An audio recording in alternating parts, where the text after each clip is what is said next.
chat room, come on in the chat room, everybody. Come on in. I know I said we're gonna start it. We've had some technical issues. Y'all know how that goes when it comes to when we dropping that real information. So I want to thank y'all for coming up in here.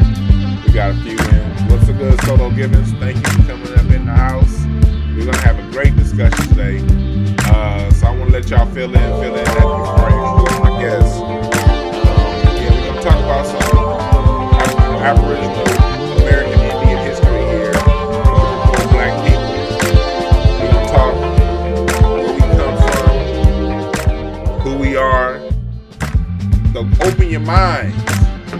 Please open your minds. Learn something new today, and we're gonna get it in. We are going to get it in. You're listening to Hotepish with your host, Dwwann B. Intelligent ish talk, intelligent shit talk, where we balance the profound with the profane. Yes. Political satire, celebrity and expert guests, information and entertainment, conversations and solutions. Leave your feelings at the door. You're listening to Hotepish. Yes. We are here. We are here. Thank you, Kendra, for the voiceover. I want to introduce my guest, someone who, one of my favorite guests. Dr. Randy Short introduced us back before the summer started. And she gave one of my favorite shows, one of my favorite interviews I've ever conducted. She was part of, and she was the person that gave us the information. And she's here, and I want you guys to open your minds, open your ears for some real talk. We have Miss Deborah Ishki, Oklahumma. How you doing today? Halito, I'm doing pretty good. I'm so glad to be here. Thank you for re-inviting me. Halito. For everyone here in the chat room, let me know if our volume is good. Let me know if you hear us fine. Let me know, because I want to make sure we have all of our information as clear as day. What's up, Michael in the chat room? What's up, Manifesto, Hot One, Solo the Great, J Elite? Thank you again. Grown Man Bars, Drayvon. Thank y'all for joining us. Please like, share, and subscribe. Because if you look and see what's going on with Skype and everything, you know what we're talking about. You know this isn't the kind of video that they're gonna just automatically on YouTube push out there like that. So we need you guys to like the video. We need you guys to share the video, and make sure you subscribe to the channel. Please put it out there. Send it on your Facebook. Tell people on Skype. Tell people on YouTube. Tell people on Instagram. Because we're gonna have a really, really, really good discussion today. Welcome back to the program. Thank you again for joining us. Yeah. So it's really good to be here. It's good to talk to your audience. Thank you. There we go. And let us know, like I said, let us know in the chat room if you hear me. If you need any of us to turn up or down, let us know. We want to make sure we make it clear.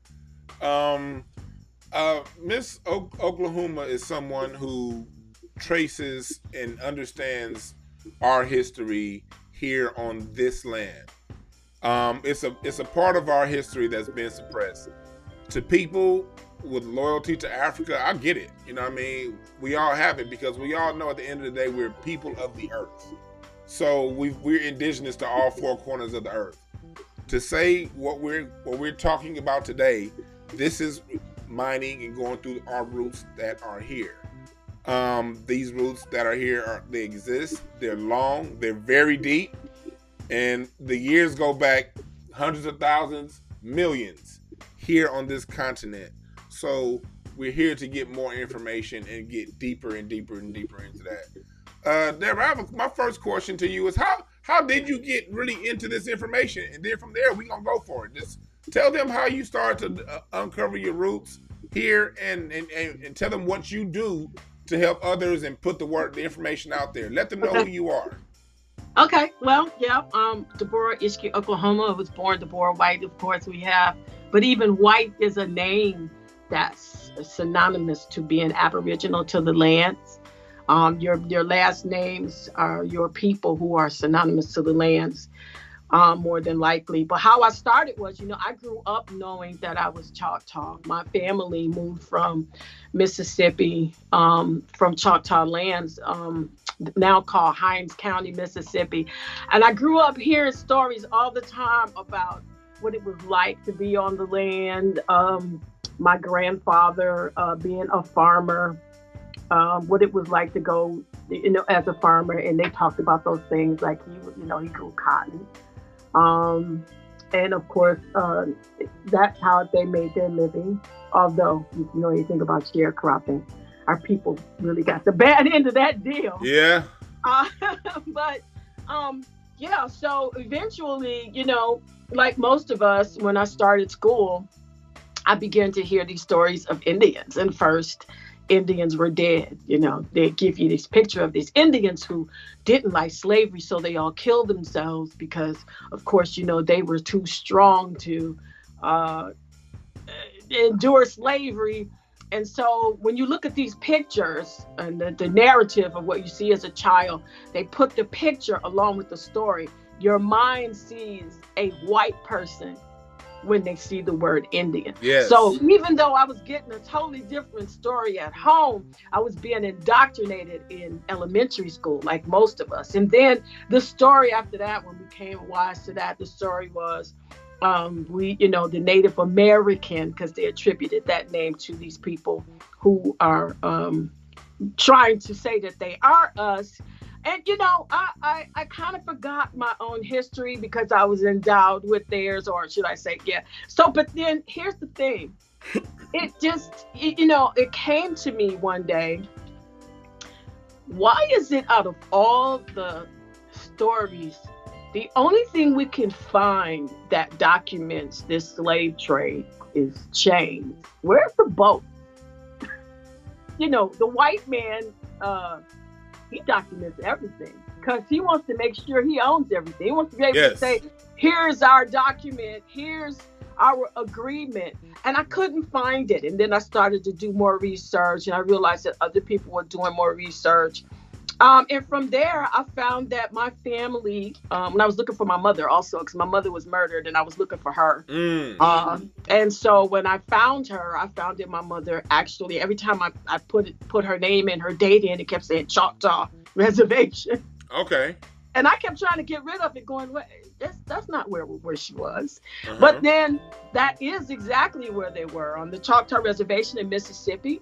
And then all the things that I started to remember, all the things that my family told me about, which was my great-great-grandmother, who was a child, and she was on the other side of Pearl River on the Choctaw Reservation, and that there was a raid to take the land. And she hid in a rain barrel. These are the stories that we heard as children. Okay. And she hid in a rain barrel, and her father could not find her. But the Cherokee, who actually are, we're all blood, when they heard about the raid, they came across the Pearl River to look to see that everyone is all right. And they found my grandmother, Pearl. They took her back to the Choctaw lands. And of course, they located her father some years later, and he went back and got her. And that's how they ended up back on Choctaw lands. So that was an extensive story that we were told as children. That kind of came back to me. And then I started to do more research to find out who we were. Now I know that we're also a part of the Choctaw people in general, a part of the Mayan tribe. Okay. Or should I say clans, because tribe is not a word that is attributed to us. That's attributed to Inuits. And so that's kind of how it went. I hope I'm just being long-winded. No, you're doing it because I'm over here right now. What I'm doing is I'm showing pictures from different national archives of how they documented, Aboriginal Americans, how they looked according to them. And how, you'll have people new to this information, and they're used to, the European looking, Aboriginal. And, then they'll see someone like that looks like us. And then when you look at the phenotype of these people, that when you look up in the archives of the Aboriginal Americans, They look a lot like our uncles, nieces, nephews, cousins, brothers, and sisters. So for you to go down that rabbit hole and discover what you discover, because you said something very key. My family used to tell these stories, but I went to school and then I saw TV commercials and then we saw all the Cowboys and Indians movie and all of the Indians looked like Ben Affleck and with a wig. But it goes to show how we as a people, how the miseducation system, no matter how intelligent we are, especially when they get to us young, it can zap away some of the things we know true within our own families. And I wanted to make sure I highlighted that because, you know, it's a lot of people listening right now who have similar stories. I have a great grandmother who was Choctaw, who was Creek, who was Potawatomi, who was Algonquin, all the different names. And then we'll discount that. And then what they do is they only highlight the slave trade. And this is what I want to make clear to people. I want to draw this image, and then I'm going to get back to ask you some more questions. But I want to paint a picture for the audience. Framing. When it comes down to how they frame narratives, just think of a picture. You have this picture, and on the picture it has a sky, it has a sun, it has mountains, it has grass, it has a city over here, it has a desert over there. All of that's on this huge canvas. You have the moon on this side. If you take a step back and see it all, you'll see a great, grand, beautiful picture with a little bit of everything being part of the picture. What they do is they narrow the framing of that picture down to just one of those scenes or two of those scenes. They put those two scenes together and they pound it and pound it and pound it and pound it as if those two scenes represent the whole. And so people will come in, and this is where the confusion and the arguments come in. People will be like, well, are you saying the slave trade didn't happen? What we're saying is this. One, there isn't as much as they save, there isn't as much information as we think they should have documented. So we're not saying it didn't happen. What we're saying is we're questioning, did it happen on the level that they're saying it happened though? Right. And even when you read their documents, they say only 300,000 to 400,000 came from Africa. And by the 1880 census, it's tens and tens of millions of us here. That's not possible unless there's some word gameplay going on. But back to framing. They frame it down to this small part, blow it up as if it's the whole, and don't acknowledge the rest. And the most dangerous lie you can tell someone is a lie of omission, because you're omitting things that all play a part in the truth of the picture that we're seeing. They only show you the small part. And then now we have Miss Deborah Ishki, Oklahumma coming here telling us, hey, look at this side of the picture over here. This side of the picture is true too. To people who totally bought into that small linear framing narrative, it's going to be like slapping them in the face, waking them up like, what are you talking about? You're lying. This is all I know. This is true. And you're right. It is true. But it's not true on the scale that you're thinking about. It's true in this particular small, neat fitting box. But over here, this is true too. And oftentimes what's over here is much larger portion of the truth. So that's what I want to make sure to make clear when we're talking about this. There's a framing of it. And what we're here to do is to reframe the narrative so everyone can take a step back and see the whole picture. And plus that too, it's not only the framing of the picture. Like something that I learned in practicing my sociology and going back into looking at books that talks about one particular book that talks about past encounters in America. Whenever you looked at these and they did frame it, there was always people who were slightly colorful. Like they never looked like us. The darkest person in those books were, well, brown or beige. So, even if And this is why we became very interested in writing our own textbook, because our children have never had the ability to see themselves, even as African. If they are from Africa, they're still Aboriginal people. Mm-hmm. Why doesn't the Aboriginal people look like them? When you go back and study the stories of our people and what the Aboriginal people of America look like, it's very clear. We don't look anything like those people who are claiming to be us. It talks about us. It says that we have copper-colored skin. Everyone that talks about us in the 1600s, 1700s says the exact same thing. Dark to copper-colored skin, small set eyes, fat noses that have, I think it's called aquiline nose, which means you have this peak at the bottom, like what you have, full lips, nappy to straight hair. It's very clear what we look like phenotypically. But now we have a group who calls themselves Native Americans who are claiming that they have been here all the time, when it is proven, even in their own words, that they came from somewhere else. What does that mean to us? They came from Siberia. What they're trying to trace is, how did they get here? But here's something else our government has even said in their documents, that the Aboriginal people have been on this continent since time immemorial. That is in their own documents about us. If we have been here since time immemorial, well, we didn't come here from somewhere else. We actually are like the flora and the fauna. We grew here from the soil.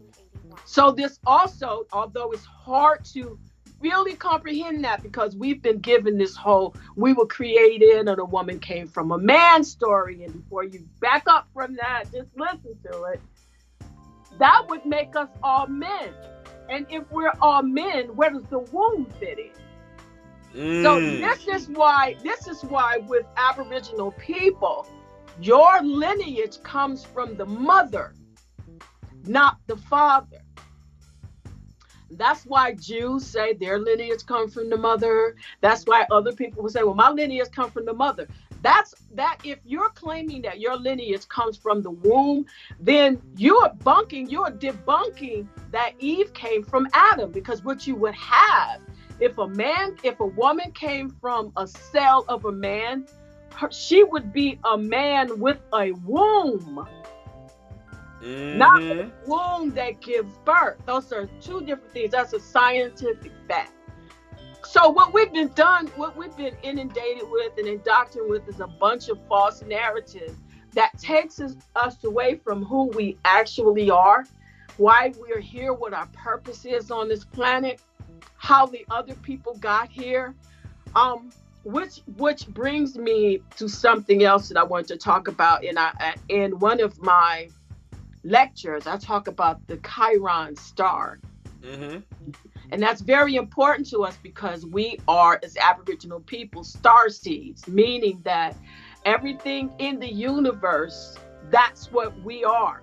So this is why we can contact the earth and the universe and start to practice our innate abilities to do what like move a mountain, speak to a plant and it shall move, because we are that plant and that mountain, because we come from the universe and the stars.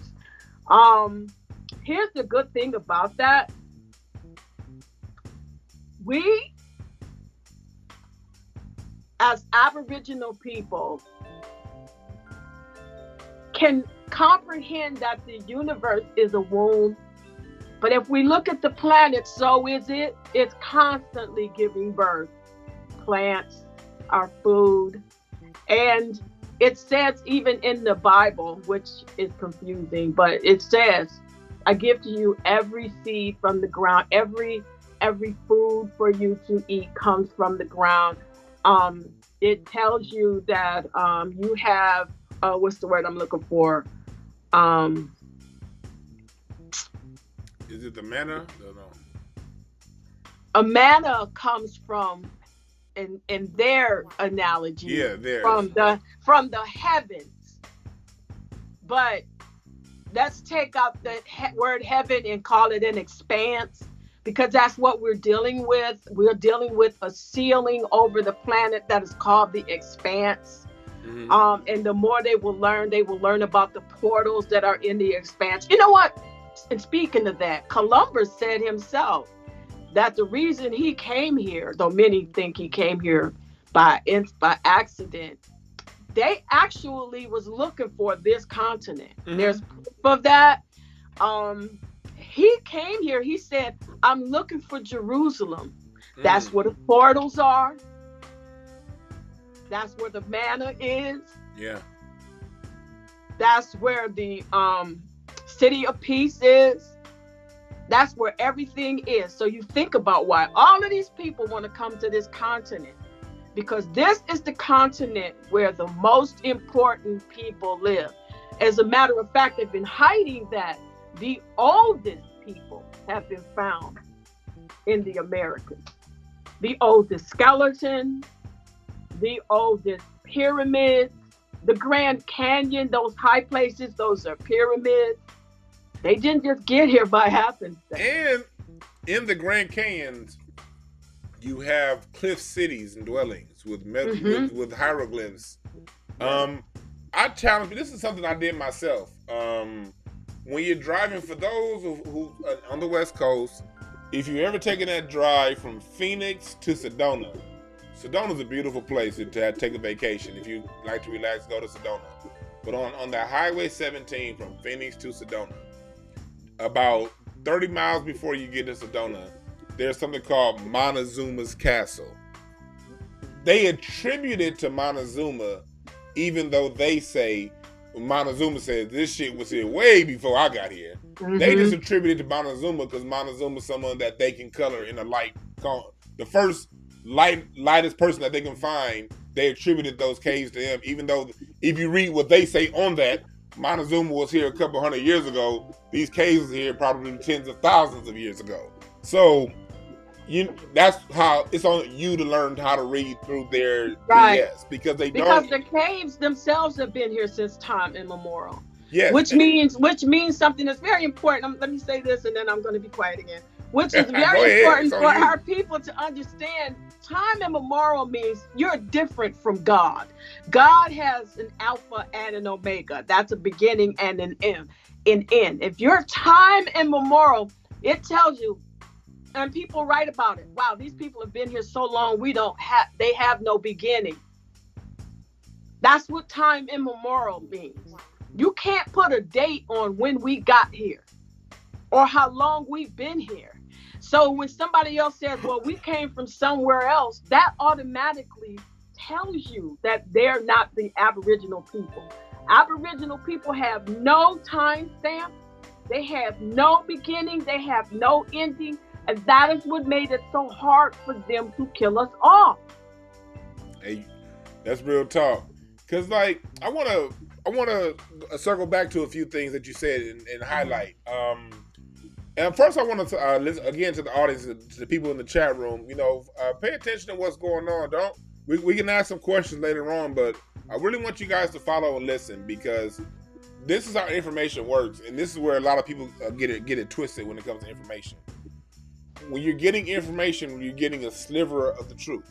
No matter who's talking, they're giving you a version. Knowledge is whole. So if you hear someone talk about some other group from some other country, yeah, that's true too. But it ain't got nothing to do with this. If you're talking about, who are the Hebrews? Well, the Hebrew stuff existed, great, you know what I mean? But that's not this conversation. If you're talking about who was in Chile and who was in the Aboriginal of Australia, every conversation on history deserves its own time and its own space to be discussed. We've literally been here millions of years, people. You cannot account for all of these different things in one discussion that's going to be an hour or so, okay? That's right. Yeah. So this discussion is about this sliver of history and present that has to do with the North American continent and the people that were here. We're going to keep it to that. A conversation about the Giants, about the Olmecs, and about this. Certain things may or may not be interwoven, But when we're learning, we want to learn things through proper context. And we can't give proper context if we're conflating the Italians with the Etruscans, with the Watusi, with people. Pay attention, all right? Yeah. So I wanted to make that clear. And also, I remember when I was in school, these Europeans tell some truths. They tell you when they talk about the Indian, this is the half truth they told us in elementary school. They told us about the Mongoloid being the native. They just said that the Mongoloid was the Native American, and when they came across the Bering Strait 5,000, 2,000 years ago, there was nobody here, and they just settled on the land. And then slaves came from Africa. They don't tell you those people across the Bering Strait came in on civilizations that had already been here. Words I like to always use: Folsom. Anywhere you see a Folsom, that's a dig where Aboriginal people been back 50,000 plus years. Folsom, New Mexico, Folsom, California, Folsom, Georgia. Name the Folsom. You're talking about the Mojave, the Ohlone here. These are different groups of people who've been here through different expanses in time. So understand that's the scope of what we're talking about right here. Talk to me, because after our first conversation, I did more personal digging in my own family history. And I came across a family having Native American family, American Indian, from the Potawatomi tribe in the Michigan area. Mm-hmm. And then you see pictures of them. I'm lighter than they were. Like, yeah. I want to thank you for that, because it's like, man, I found through a cousin of mine, my like 6 times great grandmother, she's actually on a picture in the museum up in the Benton Harbor, Michigan area. Tell me more about, some more of like the civilization in this area and how it was already metropolitan and mixed with a bunch of different people who look back like us. Talk to us a little bit about that. Well, before I can even talk about that, first I need to talk about something else. Go ahead. That has to be the foundation to that, which is whenever they talk about the Native American, I'm going to call, when you hear me say Native American, I'm talking about the people who actually came from Siberia. Yes. Okay. But when we talk about Aboriginal American Indian, I'm talking about the people who have already been here for millions of years. And one of the things we need to, when they talk about the Aboriginal people, they talk about what they do, what they did. The difference between us is that they're nomadic, they travel, or as one of my friends said, they drag their stuff around with them. We're fixed people. And so what we did when they came here, we already had roads. They talk about that. These people have built roads, homes. We were already we were brick masons in the 1700s when they came here. In the 1400s, this is what they found. We weren't like, under trees, just eating watermelon and sipping beer. We were a hardworking people. We were agriculturalists. We taught them how to farm. So then how in the hell can you possibly say that when you got here, we wasn't doing shit? My question is, y'all was hungry in Europe. How do y'all not know how to grow shit here, then come over here automatically and build this big old... Even when you look at the building structures in the 1400s and 1300s in England, it ain't got nothing to do with how things look over here. So my question is, if we taught y'all how to hunt, how to farm, then who taught y'all how to build these buildings? Because exactly, we taught them all of this. So for them to say that these Native Americans, they lived in teepees, well, they did, but not here. We weren't teepee people. We had cities and actually states. We taught them about colonizers. If you look colonies, we didn't call them colonies then, but we already had a constitution. They adopted that constitution from us. Yes. And that's why it says it was adopted. They didn't have a constitution. They'll say, they tell you the truth. We adopted. Yeah. They adopted our way of life. And then they turned around and said, well, these people didn't live like that. But where did you get it from? If you look at the Constitution, it deals with 3 people: the Indian, the European, and the alien, period. Now, if you look at that, if the Indian is the alien, what was the point in putting him in there? The Indian is not the alien. Or he would have just been European and the aliens. There's so much common sense that we could look at that we forget about because we've been indoctrinated with their lies.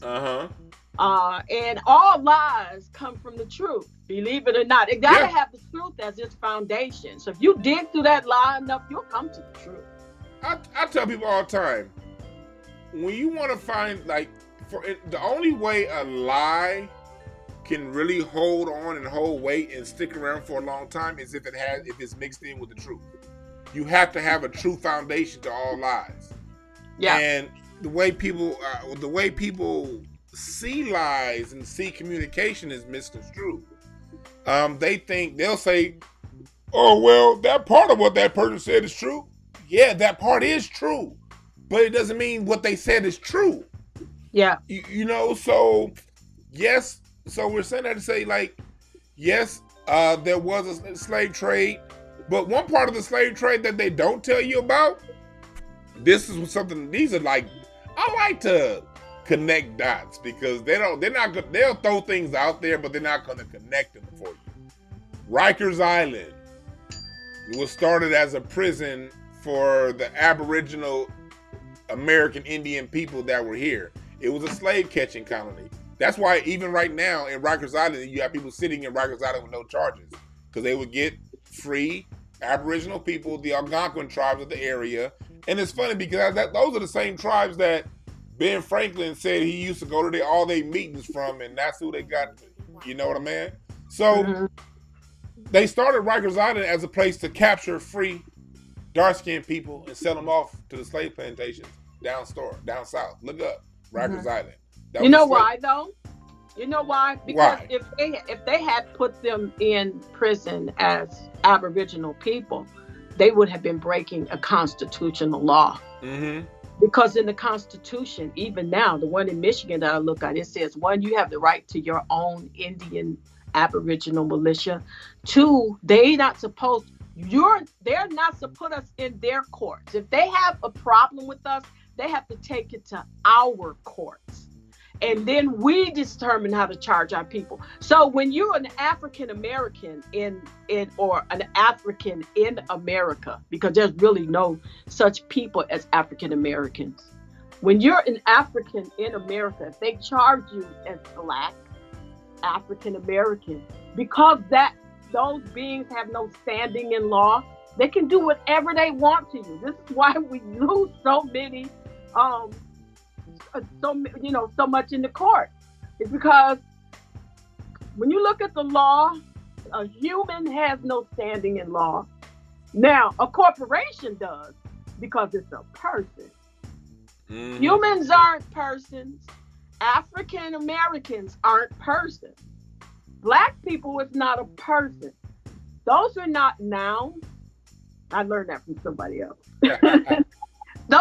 If you're a person, you have to determine who you are based on the land that you come from or that you arise from. So even Obama said, "I'm not Black," because it has no standing in law.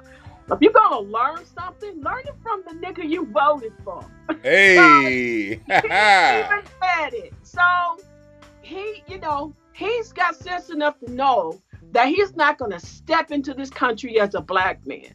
Though he'll say, "I'm just like you." He's African, and he knows he's African, not American. And that's the thing. These things are all like they all tie in and they work together. Another thing I found interesting about my family history, I was able to see how we were free in the Northampton, Virginia area all the way through 1830. And we moved to a settlement in Indiana amongst the Amish because they were saying the slave trade was getting to the point to where it was hard for people to defend themselves from these slave catchers and things like that, so they moved. But the interesting thing I see is the ones from that area, they don't talk about, like in the book itself, it doesn't talk about any, it doesn't come out and per se, hey, we're Indians, but they do talk about how, hey, we were always kind of here. There's no story of anyone coming off of a slave ship. This is just where the family's been. And that's just, you know what I mean? And so, but you know what, when we go back into, everybody that goes back into their history, who's smart enough to really go back into their history and just be open to what they find, if they find that their people have been here for a long time, they will also find that most of them were not slaves. Everyone that has found their original history here that I know, like me, found, well, I'm like, well, wait a minute, my people were never slaves. They owned land. Now, what did happen that they don't want to tell you, and this is why I think it's called HR 40. Yeah. Why they say things like, well, we're going to have to go back and look into the history. They don't want to give you reparations because the real slaves were European. Oops. The real slaves that they brought over here were European. Really think about that. They came over here, and this is why the Constitution talks about the alien. They had an agreement with us that when they come on this land, they would bring their own workers to, so to speak. Most of them were either criminals who wanted to work off their time here, and some of them stayed and they became criminals over here, and you can find a lot of them in our political system today. Yeah.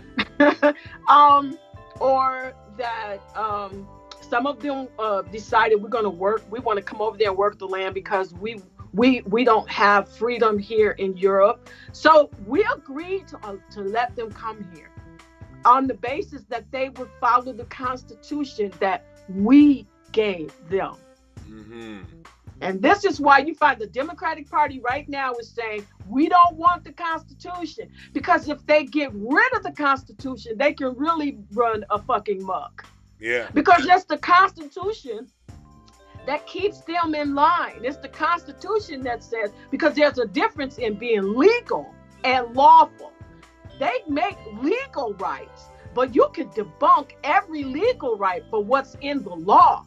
And Aboriginal people, hear me out, people, are the law. We're the law of the land. If you can really get that, we are the law of the land. This is why they don't want people to know who we are. Because if we united as Aboriginal people, we could stand on our own course and say, you broke the law, go home. See, and that's every time I hear someone talking like this, you never hear people talking like you get it. What makes me pique my interest more is that you'll never hear anyone talking like you get any kind of mainstream, any kind of nothing.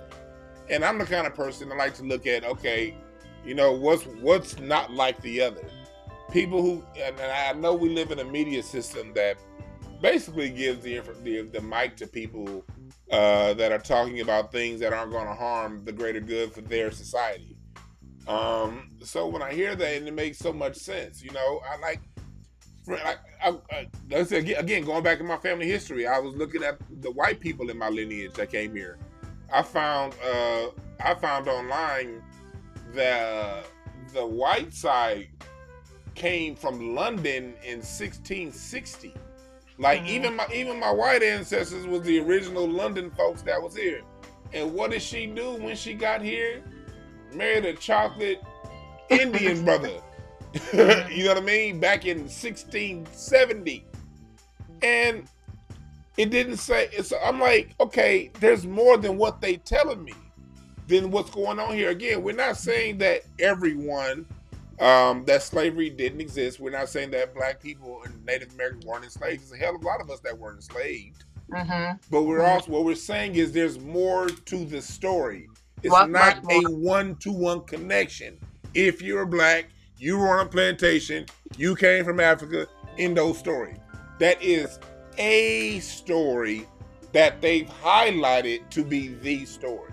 But it's only, going back to what we talked about earlier about framing, it's only one small part of the picture. It's only one small part of the picture. We're bringing you another side of the picture. And I'm able to see where I have family members that were enslaved and down in the Mississippi area, and ones who weren't. You know what I mean? Right. So all of it exists at the same time. Right. Because even on my father's side, when I found my father, the first thing he told me was their lineage, and his family comes from the Robert E. Lee plantation. They were slaves. Mm-hmm. Now, my mother's side, there weren't. And so then, you know, and they tell us, they talk about, oh, this is our great shame. We came from the Robert E. Lee and plantation. But see, here's the thing about that. When you look at why they took the women and raped them, it wasn't as much sexual as it was part of breeding us out. And that's what we have to understand the purpose. If you can see that sweetheart, you can see that very purpose to breed us out in various lands like Australia. The whole purpose is to breed out those Australians, because they know this planet won't work if we're all dead, because we are the soil. We are the universe. We have an interconnection, which is different than having a connection. If in an interconnection and we have three things, you move one of those things, the other two die, or it begins to revolt to the point where everything else on it can't live. So now that they've killed off so many Aboriginal people on this continent, here's why they're hiding what's going on in the sky. And this is what I was trying to get to with that star.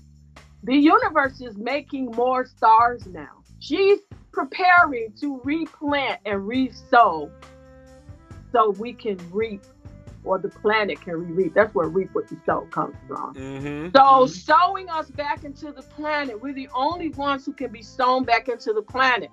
So what you have them doing now, because, and I don't know, well, let me start here. The blue star that I talk about, we have fail-safes in the universe that no matter what happens, we have a 9-year or 9-day, or as the Bible says, 9,000 years. We have 1 week to work on this planet. We're called here for 1 week. Well, our system is based on 9, not 7. So when you get to the 9th day, like where we are right now, you go into zeros, which they're calling the reset. They know there's a reset coming, but they don't have the charge of the reset. The universe has already said we're going to have to reset this. This has happened before, and that's why they talk about a deluge. This has happened before on this planet, where after 9,000 years, we ended up with too many aliens on the planet, or too many what we would call hybrids or synthetic beings on the planet, like the Chinese and the Japanese. And I know people don't want to hear that, but hey, you know, that's the truth. You can go look up yourself. There's no phenotype that they can relate to. You look at them and go, where the hell did they come from? Because I don't see a phenotype that they originated from on this planet. So what does the planet have to do? She has to reset it. And so now we're in that great reset. Everybody's looking at the 21st. The first star that came to remove all ambiguity from this planet. All ambiguity. Because, and I can appreciate Trump for that, because Trump was a part of removing all ambiguity. He made it very clear what we're dealing with. 1, vampires. 2, children stealers. 3, people who suck blood. 4, pay attention to what he did when he met the Pope. He's the only president that met the Pope, and the Pope was unhappy about it. Why? Because he said to the Pope, we're going into a reset. You know how he said it? They have to give gifts to each other. Trump gave him a gift. You know what that gift was? What was it? It was a big box, and in that box, there was marked every letter and book that Martin Luther King ever wrote was in that box. You know what that's saying? I know who the Aboriginal people are. And I know what you're doing to them. Thus, the doctrine of discovery. See, we don't know history. We don't know. And you alluded to something because we have something coming up on the you alluded to the 21st, and that's the Grand Conjunction. The Grand Conjunction with Saturn and Jupiter coming in alignment during the age of Aquarius. Talk to us more about that. I'm trying to say cosmetology. Cosmologically. I'm messing the word up. Cosmologically. We're having a cosmic event. Yeah, cosmologically. What does that mean to us? Being people who are of the stars, the star people who are the universe, it's again a fail-safe. This is a time when, and I keep my head in the universe. I'm not gonna lie about it. I know that it's my mission to constantly tell our people who we are, where we are, why we're here, what's gonna happen, what we must do. And I seek the universe. I kept saying to the universe, I don't know. Everybody is saying, oh, when this convergence comes along, we're going to be bulletproof. Well, the universe didn't tell me that we were going to bulletproof.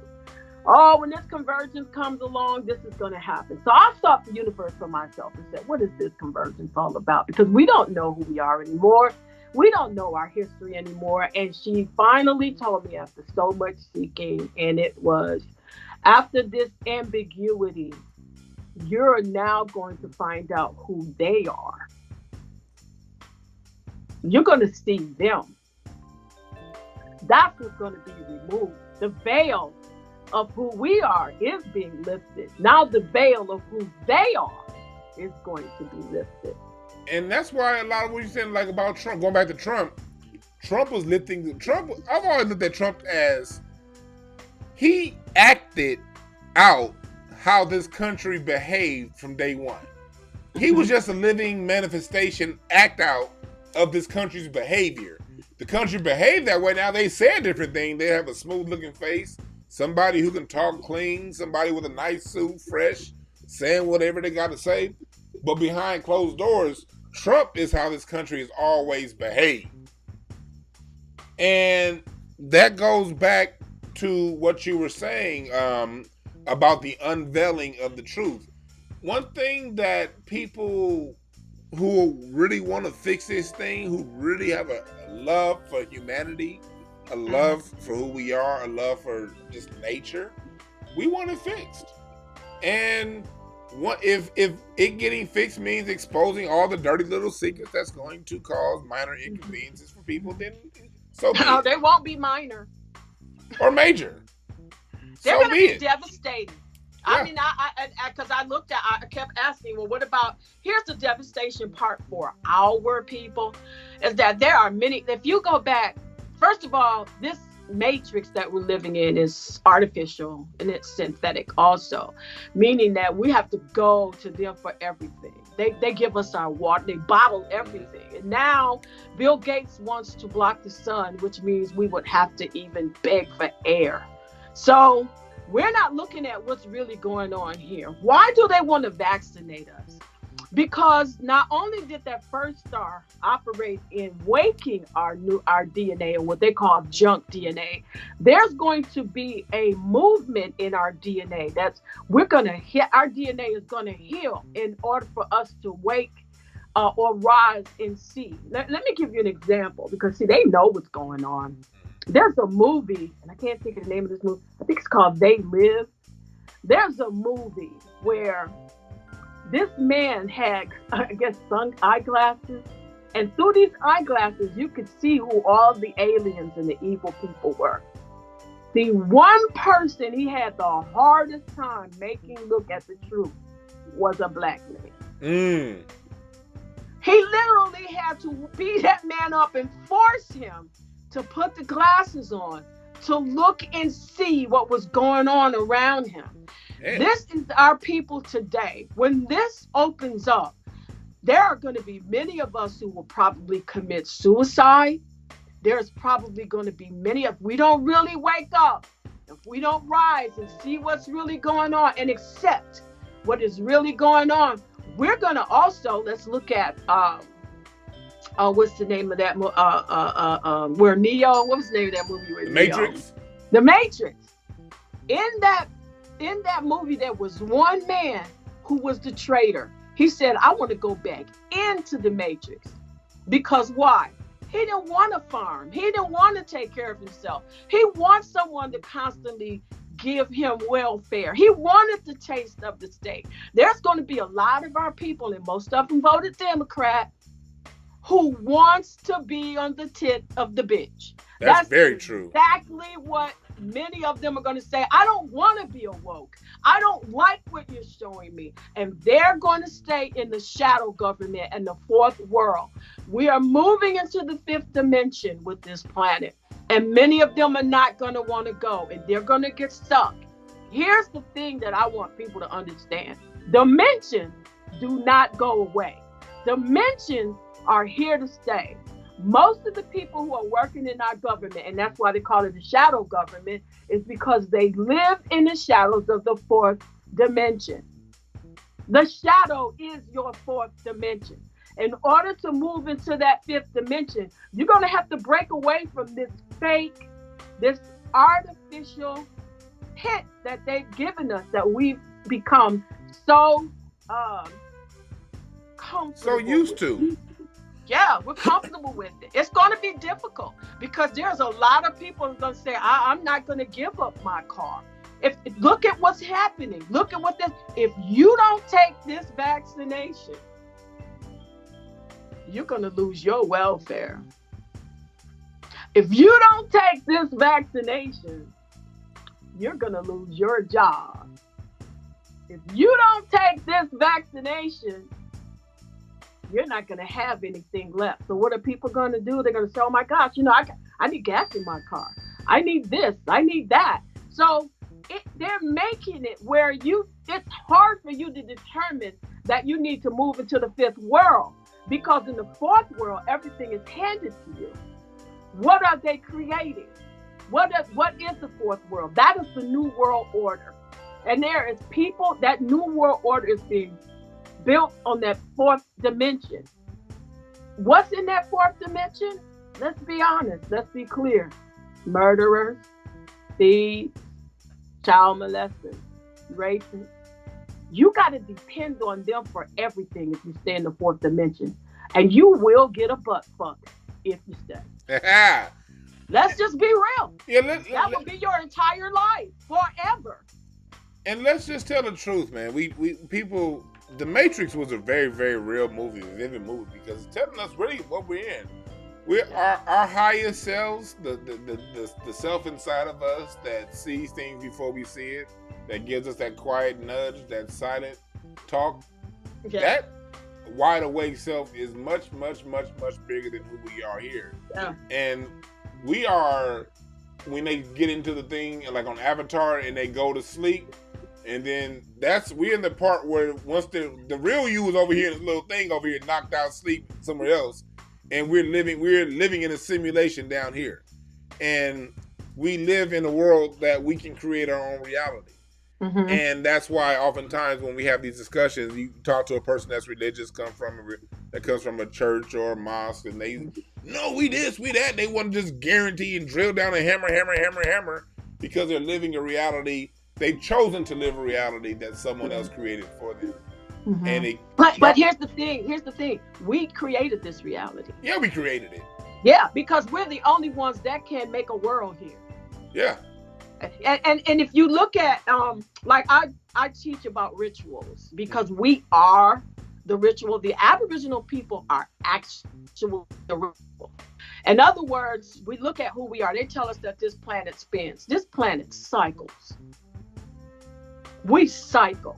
If you don't believe it, going to sleep and waking up is a cycle. It's something that we do. We can't help it. It's part of what we do. We cycle around the universe. Everything cycles around us. So why did they give you this spinning thing? It's because they want you to they want you to be afraid of rituals.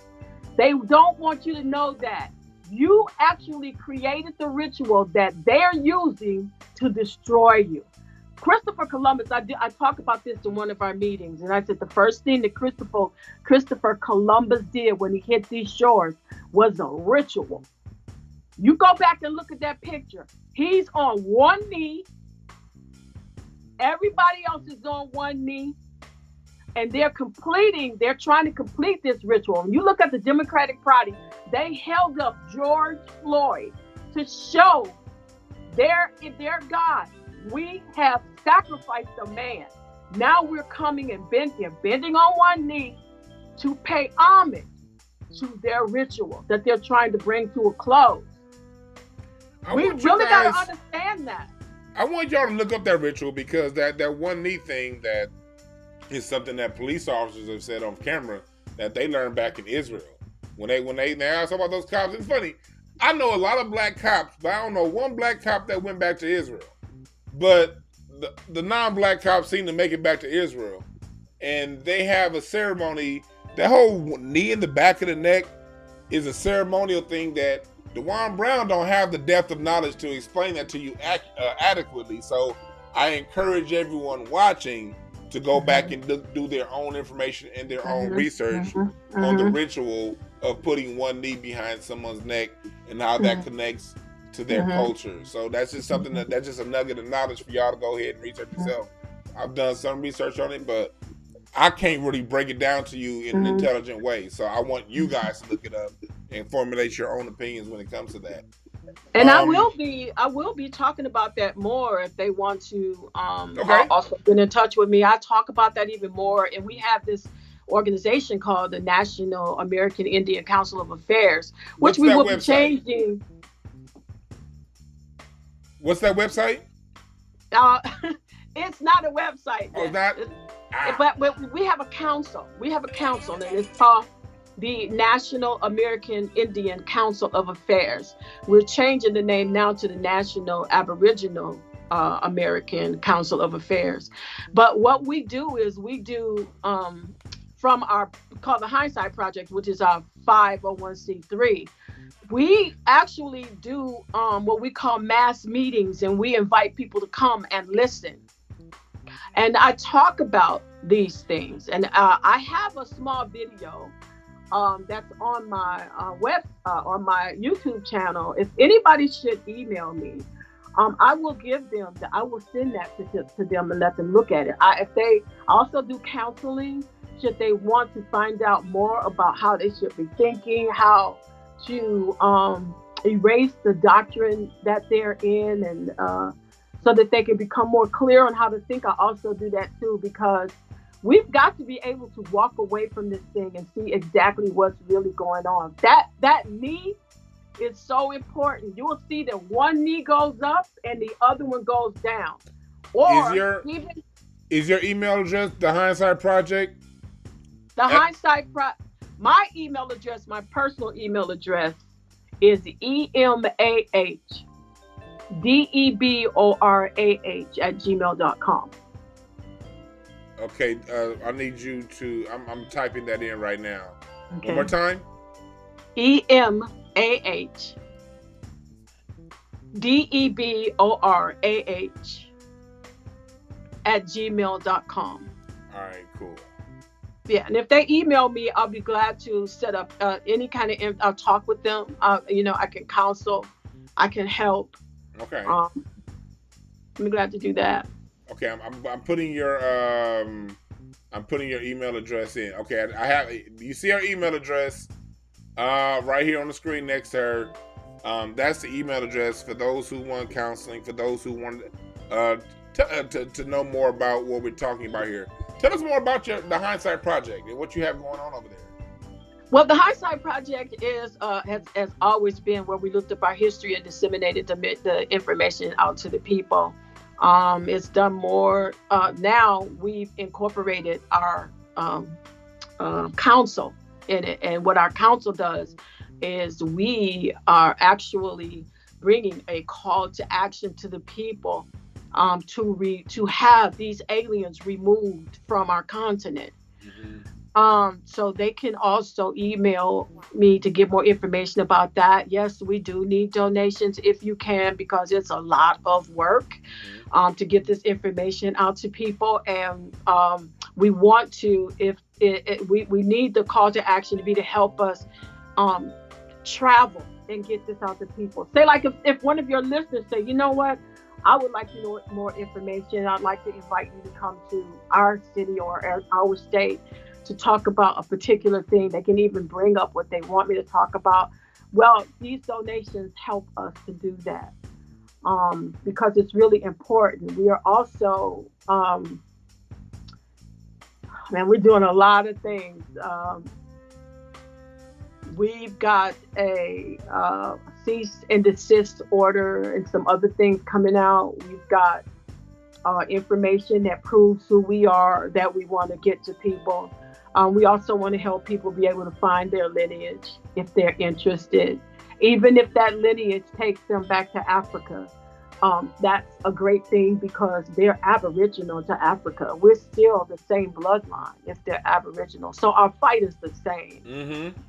So, I can just help them with all those kinds of things if they're really interested in finding the truth. And that's really important, is looking for the truth. Someone asked me to say, why, are you looking for God? And I said, I decided to stop looking for God. I'll look for the truth. If he's there, I'll find him. Yeah. You'll find it. Yeah, you'll find whatever is there, you'll find it. You're 100% right about that. Yeah. Oh man, this has been great. This has been great. Letting us know just who we are and what we're about. I don't want to take up too much more of your time. Yeah. Do you have any closing thoughts? Anything that you want to get out to the people as far as who we are, what we're about? However you want to close it out, go right ahead. The most important thing that I'd like for them to know is that they've been misnomered. No matter where they come from, if you're African, then you're not African American. If you're American, you're not Black. You're not any of these terms that they've given you to identify by, because none of these terms have any legal or lawful recourse. That's one of the main things I want you to take away from here, that when you go back and look into your lineage, is that you want to remove what the Bible calls the byword and the hiss. And you want to be able to self-identify as the original people. No matter where you come from, that is who you are. In other words, we need to understand that we've been lied to in so many ways. And when you've been lied to in so many ways, where to go, what's next, can oftentimes be confusing. The Hindsight Project, Deborah, she personally helps you out with that. So she's not saying, oh, you're African, get away, or you're Brazilian, get away. She's saying whatever we are, we want to make it clear. And when we make it clear, because when you know the truth about where you come from, you then know which direction that you can head in. Mm-hmm. But if you're constantly lied to, and you believe those lies, and you're starting from a place of not true, then it's like trying to build a house on sand. You can't do it. Mm-hmm. If you want to build a house, I remember I used to do mortgage. You gotta, if you want to build those beautiful houses in Malibu on the beach, where you get to see the ocean and on the mountain, they have to build caissons that's gonna go down to that bedrock. Because if they don't put those caissons down and tie that down to the bedrock, which is truth, which is what truth is foundation, truth is bedrock. If they don't do that, and they just put that on top of that sand, on top of that loose gravel, the next time we have a rain, they're gonna be slipping and sliding down the hill like they was in the early 90s here, you dig? So we're here to bring more information and more truth to broaden the picture. So please, I want you see her Cash App. You see we have it down there. You see the email address. Email for more information. And please, please, please go to the website, and on the hindsightproject.org, there's a place. I'm going to put it up for you right now. Look right here. Here's the website. You can choose an amount to donate one time, weekly, or monthly. Me personally, I'm about to sign up right now for a monthly amount. because Thank I you. think this is a great thing. And people always say, well, what we gonna do? Who doing something? Look, everybody ain't gonna have the plan. Everybody not gonna have the dopest idea. Everybody not gonna be able to get it done. But for those who are doing it, we all got a few dollars we can push towards them to help. And that's how we all get things done. Everyone fit and do in their role. And if you can't do, put money behind those who are. I want to thank you again for coming on to our show. Well, you're welcome. I hope I've been a help to your people. I really hope so. You've been a your great audience. Help. We're gonna keep it going a little bit longer, audience. I'm gonna let my guests go. We're gonna keep it talking a little bit, and then I'm gonna sign out a little later. So thank you for coming in. I'll call you when I'm done. Just I'll send you a text message. All right. Chipe people. I appreciate it. Thank you. You're welcome. Let me see here. Let me what are we doing here? There we go. That was our guest, Miss Deborah Ishki, Oklahumma. She came in with that real information, telling us who we are, bringing a bigger picture to what's going on. Thank you, Empire Foundation. Thank you for subscribing. That's what we're here for. You know, here at Hotepish, Intelligent Ish Talk, the home of the profound and the profane. I talk a lot of shit. Yeah, of course. I'm a Gemini. Shit. I'm gonna talk shit and give you information. I'm gonna crack jokes. You know what I mean? We're gonna talk about things that may make people draw some insecurity because we're talking about things that aren't popular or don't fit the mainstream ideals. But the whole point is to develop a conversation. These Democrats are always talking about having a conversation. Y'all listen to them when they say we want to have a conversation with white folks. Difference is, when they want a conversation, they want a conversation on their terms. They don't really want a full conversation. They don't want to present all points of view. They want to present a small point of view and have a conversation within that slither of information. We want to expand that. So this past Thursday, we had Brother Sadiq Bakari. He was talking about things from a metaphysical point of view, from more of an African-centered point of view.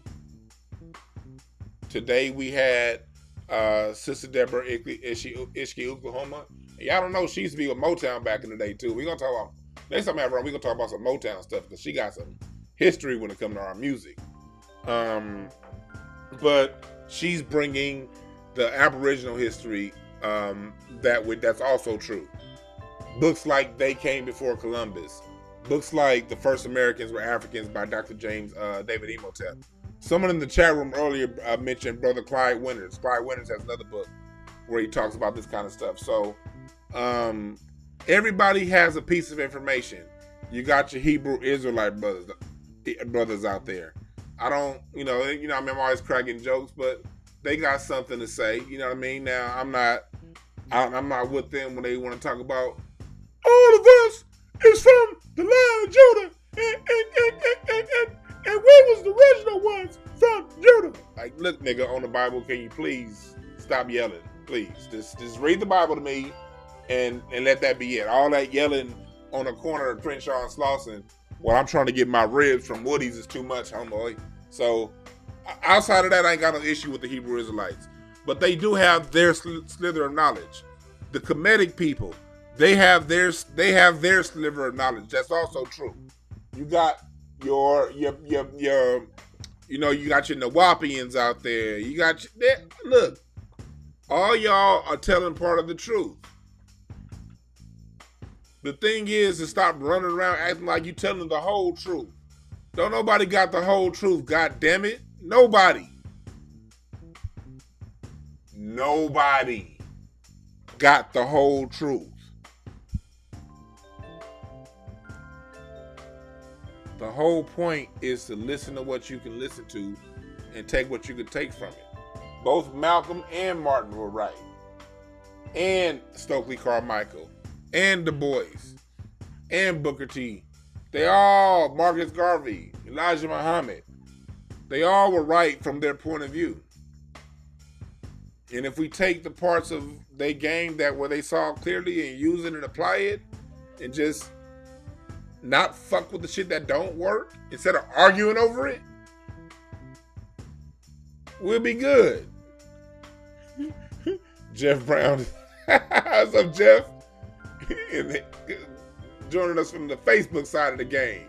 Hebrew Israelites, angry like hellfire and brimstone, dressed like earth and fire. You damn right. Why every Hebrew Israelite, it's always one Hebrew Israelite that look like Verdine White, from the bass player from Earth and Fire, with all that hair and shit. Like, nigga, if you don't go play the bass and sing Serpentine Fire and get the fuck out my face. One punchline said, Dwan got a frame like a Hummer. That's funny because Hummer was your mama's nickname.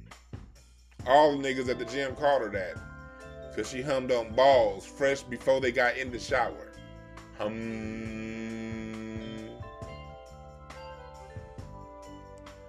Yeah, man. You're right, Service King. Utah Mormons, they have a lot of our history. They do. The Mormons got a lot of our shit. Our history is, the way it's presented to us, is so fragmented, man. It's so goddamn fragmented. So the only way, and Dr. John Henry Clark said this, get my t-shirt at hotepish.com, your Scholars t-shirt. Here, y'all see this. This shirt's been selling like hotcakes. Y'all don't want to miss out. You do not want to miss out. I've sold, thank you for everyone who's bought this t-shirt. As a matter of fact, we've sold a couple hundred, and it's only been out for less than a month. So I thank for everyone who's bought this t-shirt. Like, it's been, every morning I wake up, it's, 3 or 4 that was sold overnight. So I appreciate y'all for this shirt. But like Dr. John Henry Clark tells us, our history has been mumbled and jumbled and it's been vomited back out. But don't throw the vomit out, because within the vomit, you can see the contents of what was consumed.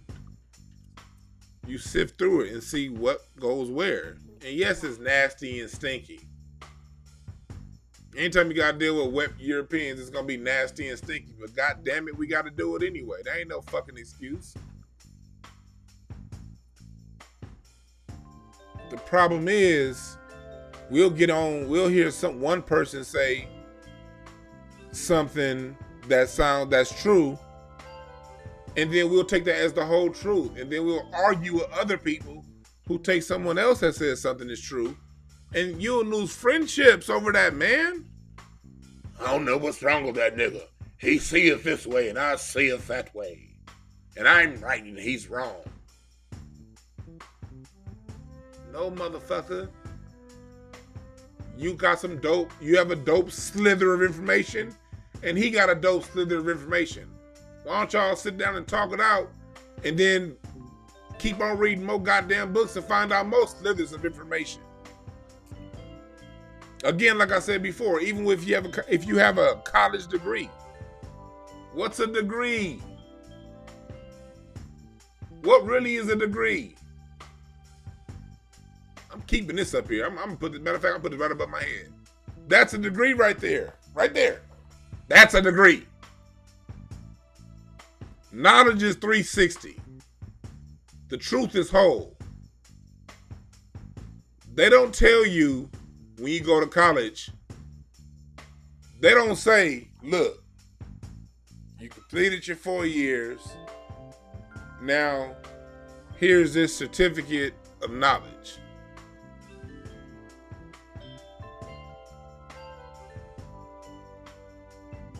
They don't give you a certificate of knowledge. They give you a degree of knowledge.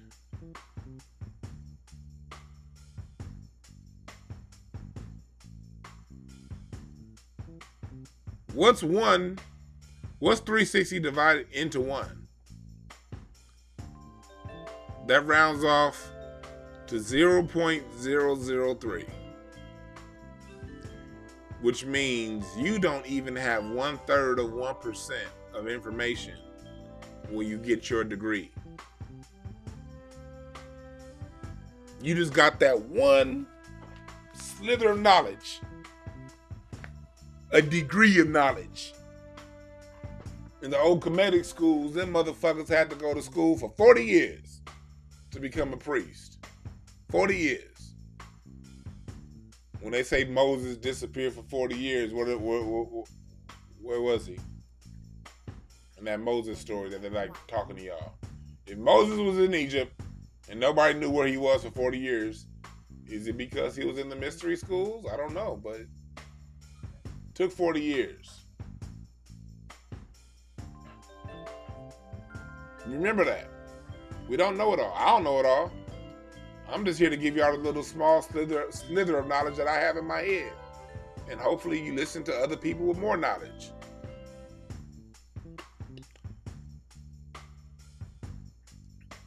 One punchline, I see you keep asking, why do the Mormons have our stuff? Well, the Mormons got a lot of our history and stuff because the Mormons were a lot of your traders, a lot of your bookkeepers when it came to the slave trade. Everybody participated in this. The Mormons, the Jews, the Christians, the agnostics. They had white skin, they played a part in it. And Mormons had a lot of slaves. If you look up Biddy Mason, godmother of Los Angeles, California, she was a midwife and she came from Utah. And she was enslaved in Utah, even though Utah wasn't officially a part of the South. They were still slave motherfuckers in Utah. And her owner came down here to San Bernardino, California. And then she found out that California is a state that doesn't allow slavery. So she left her place and she left the slave master, the Mormon slave master in San Bernardino, moved to what's now downtown Los Angeles, became a midwife. That's why she's called the godmother of LA, because she birthed so many people here in the city of Los Angeles. She birthed so many people, she made so much goddamn money that she bought what's now over there 6th and Spring Street. For those of you from LA, that's like where the Walt Disney Hall is. That's where all those high-rise buildings, where all the downtown is. That land was owned by a black woman named Biddy Mason, who was born a slave to a Mormon in Utah by way of San Bernardino through LA, and became one of the richest landowners in the city of Los Angeles during the 1800s. So yes, if you want to know more about your black history, the Mormon Church, for those who were enslaved, is a great place to go and look. And I do want to go back and circle back on something Miss Oklahumma said earlier when she was talking about the building technology. Look, people. Look. Put 2 and 2 together. If you look at the building structures in Europe and look at the building structures here in the United States, different technologies. Black people, even the ones who were enslaved, they weren't just picking cotton. There's a man named Horace King. There are a lot of people, like a lot of the designs. Look at Benjamin Banneker, who built Washington, D.C. Where did they get that information from? Who taught it to them? The European hasn't taught anyone anything. You can't name anything on earth that the European taught to any other group of people other than Scud missiles and nuclear weapons. Outside of that, you can't name anything that Europeans have come and taught anybody anything. If they learned their music from us, if American cuisine, if black cuisine is American cuisine, that means they learned their food from us. Why didn't they learn their buildings and how to structure cities from us? Jean du Sable, I don't know how to pronounce his name. Look up Jean du Sable. He's the founder of the city of Chicago. They say he Haitian, but there's also been discussions about him also being a chief locally in the area. And you don't become a chief unless you're full-blooded. All I'm saying is there's a lot of our history that's left out. Shouts out to cats like Tariq Nasheed for unveiling this. Shouts out to cats like Dr. Randy Short for talking more and more about this. Because, you know, we need to know more about it. Dr. Claude Anderson been talking about this. Bobby Hemmett been talking about this. John Henry Clark has talked about it, but he didn't go too deep into it, but he did talk about it. And this is the book I've been telling y'all about that I've been reading. This is like with my family. Southern Seed, Northern Soil. I think it's out of print, but they do have copies that are still around. And I'm just finding out more about what black folks was doing here during the time of slavery, who were free, and where they come from. These books do exist. The information is out there. The whole point is just to read it and triangulate it, the information, and find out what works best for you.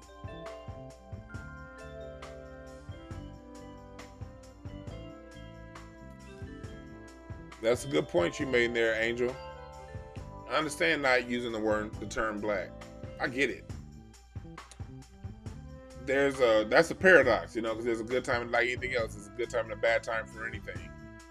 I use oftentimes the black has to be the operative term used as an operative term because it just cuts through to where someone could just tell the story. If you come in saying Aboriginal American people here before 1828 identified copper gold, that's going to take the conversation to where people it's just going to distort the conversation. So you'll use a term like that for the operative term, but at the same time, understanding the identity, knowing the legal ramifications of using the term black legally and how there isn't much protection. All of it has a place, but you got to find that shit out for yourself. I want to make this last point before I get the fuck up out of here. This is something I played this earlier on screen. But I wanted to make sure I pointed this out to people.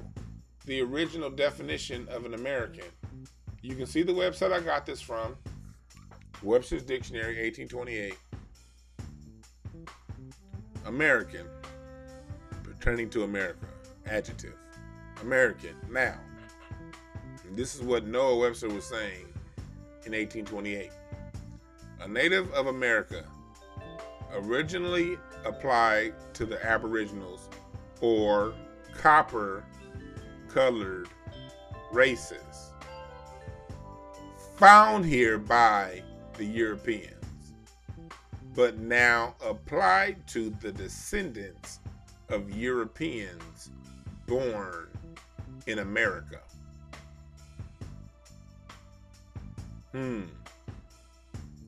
Pull out a penny. What color is that motherfucker?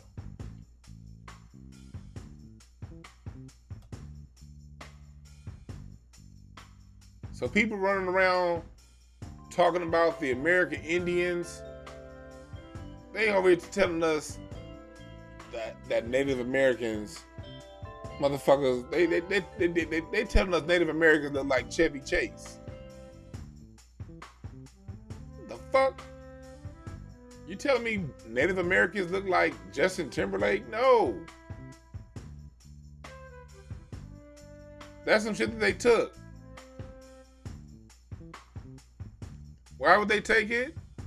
To separate the people who belong under it from their land rights. Why not? My family's Potawatomi, Michigan area.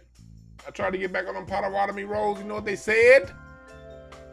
You have to be a lineal descendant of someone on the official roll of the Potawatomi. Well, guess what? When my Potawatomi 6 times great-grandmother got married to her husband, they left the reservation and them motherfuckers moved. They moved up to Benton Harbor. They were from a different area where they were. They moved up to Benton Harbor, different Benton Harbor, shit to LA. There wasn't no damn roll. But the white folks who came in after got on that roll. My grandma wasn't thinking about signing no damn roll. She got married. Now she identified as Negro because, she married one and she off living her best life. They didn't have email back then to say, hey, make sure you put yourself on this roll so your grandkids can get some money. Them $5 Indians got on that roll. and made sure to write the shit to where my black ass can't get on the motherfucker. Research your family history. I guarantee you, you have a similar story. I guarantee you have something, because when you go back 4 or 5 generations, now you're literally talking about dozens and dozens of ancestors. Just go back 5 generations, you have dozens. So out of those dozens, somebody or a few got some stories. Some bullshit. Thank you, Lovelace. Donate to the Cash App if you feel so inclined. Please do. We always use everything. We always use everything for a good reason, for a good purpose. So go ahead and donate. But when you write about that I Am Manifesto, when the white supremacist is in charge of classifications, you can guarantee some fuck shit's gonna happen. Because they're a group of fuck people. When a group of fuck people got the fucking pen, they're gonna do some fuck shit. You can expect it. But we can donate, and I will be putting a monthly donation in on her website. I will be doing that because I can't do what she's doing, but I can put money behind what she's doing. I can do that. So if all of us do $10, $20, not nothing big, 10, if everyone in here does $10 a month for, and she didn't, Miss Oklahumma didn't ask me to do this. I'm telling you right now. She didn't ask me, she did not ask me to do this. This is just what I'm gonna do out the bottom of my heart. This is where I'm at with it. I'm doing $25 a month. Just being, it's not a whole lot, but I figure if all of us can do a little bit of something, and as people who watch this video moving forward can do something, it'll be a great help, because it's something that we're all going to benefit from. I ain't got no issue putting $25 up on goddamn. That's just between appetizers and drinks at the Cheesecake Factory, not including everything else. So I could do this for her too, and what she has going on. Grab your Dr. John Henry Clark t-shirt. Please do. And remember this. I'm about to get up out of here. We're going to have some more stuff coming for you. Craig Facts on Tuesday and Thursday, 3:30 p.m. Watch that last episode of Craig Facts. We roasted so goddamn hard. We was killing the shit out of Malcolm. Y'all seen Malcolm on this show. We killed that nigga. But we went right from killing them off with the jokes to telling y'all about y'all accounting, how to account your money and how to invest your money. So on Craig Facts, we be cracking jokes and shit, but we be giving you game and information. How to buy a car, how to buy a house, what taxes look like, how to set up your LLC, where to go to set up the LLC, where to go to get your business cracking. All that shit we talk about on Craig Facts in between the funny. So yeah, watch Craig Facts, man. I love that show. And we got some big shit coming for you. We got some big shit coming your way. Me, Craig, we got some big shit planned for y'all. So I want y'all to look out, and remember, on the relationship tip, communication coaching, info at breakthroughas.org. My website is going to be up pretty soon, but for those who need help on the communication tip, you want to set up a consultation, you ain't quite getting the wording right, the messaging right with the people you love, set up a consultation with me. Email me info at breakthroughas.org. Remember this as I sign off. There are no perfect messengers, only perfect messages for those who are willing to listen. Be willing to listen and you'll pick up the game.